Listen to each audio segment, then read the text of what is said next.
everybody. So I meant to do this video way earlier in the day, but it's been a really busy day for me. But this is the first of hopefully many weekly videos that I'm going to be posting here on the C. Crawford Writing Facebook page. So the goal of these videos is to just explore like a writing tip or a writing topic each week. And the videos will be short because I am actually going to be writing blogs on my normal C. Crawford Writing blog that complement these videos. So if you want to know more, you can either ask questions in the comments or you can just go to the blog, and some of the topics that I'm discussing in the videos will be up there. So today's topic is actually based on a question that I was asked recently by one of my students, and that is, so I have an idea, I have all my characters, I've kind of figured out who they are, I kind of have a general plot, I know the setting, but what now? Because what I really have are all these pieces, and when I try to connect them into a story, it feels like I'm just adding filler. So what do I do now? So basically this is a question about planning, about structuring your story.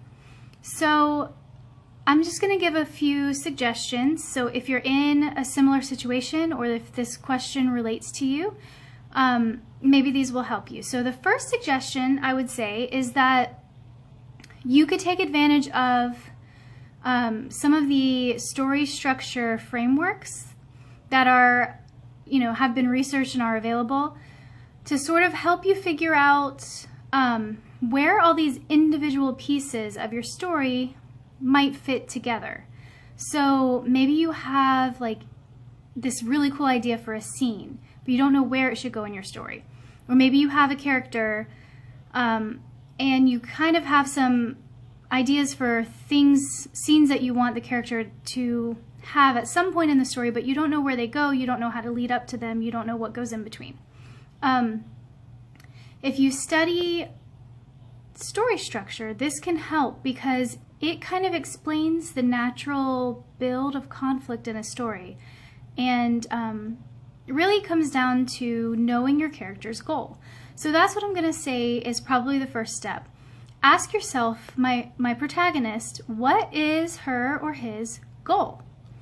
What are they after in the larger sense? In the sense of, why are they going through this story? Why didn't they just give up and stay at home? What is their ultimate larger goal? Second, they need to have a goal for each scene. So within the larger goal, there are smaller goals. So in class, we were talking about Hunger Games. And I told them, okay, so Katniss's main goal throughout most of the story is just to survive. So she volunteered to take Prim's place. So initially her goal was to keep Prim safe. But then once she enters the Hunger Games, her goal, or even before that, when she's at training and all of that, her goal is to survive. But each scene has its own independent, smaller goal. So in one of the scenes, she's trying to impress the judges so that she can get a good score. But that still works toward her larger goal, because a good score from the judges means sponsors, which means a better chance of survival. In another scene, she is trying to find a way to escape the people who are down at the bottom of the tree. They've trapped her up in a tree. Again, her goal is to get down from the tree, but the larger goal and the very logical, reasonable cause for her smaller goal is, again, survival. So there's a larger goal, but there are also smaller goals. So if you look at things in terms of a story arc moving upward, each scene has its own small goal, but they should all be building toward a larger goal that the character eventually will come to some sort of ultimate confrontation or conflict over. For Katniss in the Hunger Games, this was the moment with the berries. She had this conflict of survival, but she also had a secondary conflict, which was an internal one. One in which if she was going to die, if she wasn't going to survive, or even if she was going to survive, There were things she wasn't willing to do. There was a type of person she wasn't willing to become, and killing PETA for her own survival was part of that. That was something she was not willing to do. And so she came up with the idea for the berries, not just for survival, but because of the internal conflict of being the kind of person she wanted to be, right? So those two goals were working together. There was the external conflict of survival and the internal conflict. So if my first point for you is to know your character's goal, then my second point that goes right alongside that is to make sure that your story has layers of conflict. So if you're finding that you you have all these ideas for scenes, but there's not enough stuff in your story to connect them, like my student said to her, it felt like filler. She was having to just add in filler. Then probably you don't really have very many layers to your character's conflict and goals. When you add in layers, when you add multifaceted goals that they have, internal and external, relational conflict in addition to the overall larger conflict with secondary characters instead of just with the antagonist. When you're adding all of these layers, now all of those scenes that depict those layers have to go somewhere, which means those are your filler, but they're really not filler because they're relevant and important to the story if you craft them correctly and if you place them in the correct parts of the story so that everything is building toward that toward the climax, toward the final conflict.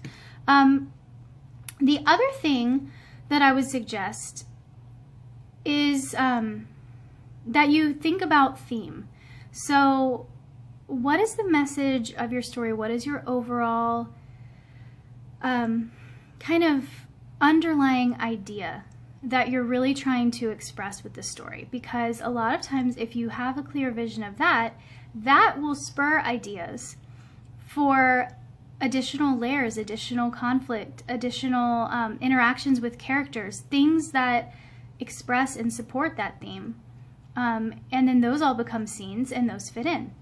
And then the last thing that I would say is that if you're really finding that it feels like you're just jumping from scene to scene and you don't know how to connect them, then probably what you're missing is the sequel. The sequel is a term in writing for sort of the part that happens after each individual scene.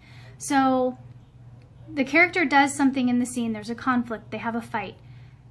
After the fight's over, the character needs time to process. The character needs to think through what just happened, decide how that impacts their immediate goal, their larger goal, and then make a plan for what to do next. That plan is then going to propel them into the next scene.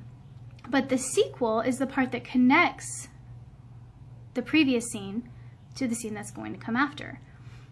This is where you have time to explore that internal conflict that I was talking about a moment ago, that extra layer, so that it's not just about the external survival, it's also about Katniss figuring out who she is and who she wants to be and what her values are and what she's willing to do and what she's not willing to do. Those are all internal things that are going to be brought out in the sequels between the action-packed scenes. I hope this is making sense. If you have any questions about any of this, you can post them below and I will answer them. Or, like I said, I'm going to be writing some blogs over the coming weeks that are going to address some of these topics more in depth. Also, one final note. When you're going into those sequels, when you're exploring the character's internal thoughts, if you're finding that you're not able to do that, it could be, it's possible, that part of the issue might be that your story is not in the best POV, the best point of view.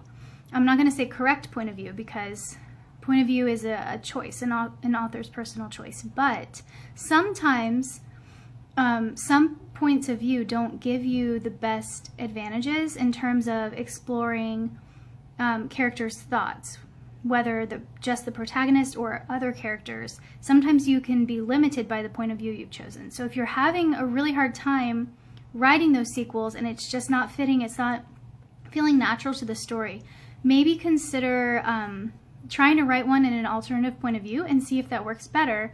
If so, then it might be that your story could actually be told more effectively in a different point of view. All right, so that's it for tonight. Thank you for watching my very first weekly video. This one I'm doing on Thursday because I wanted to start this week, but I didn't get these done in time for Tuesday. But normally I'm planning to post these every Tuesday. So I'll be back on Facebook on Tuesday to talk about the next topic. Thanks for watching.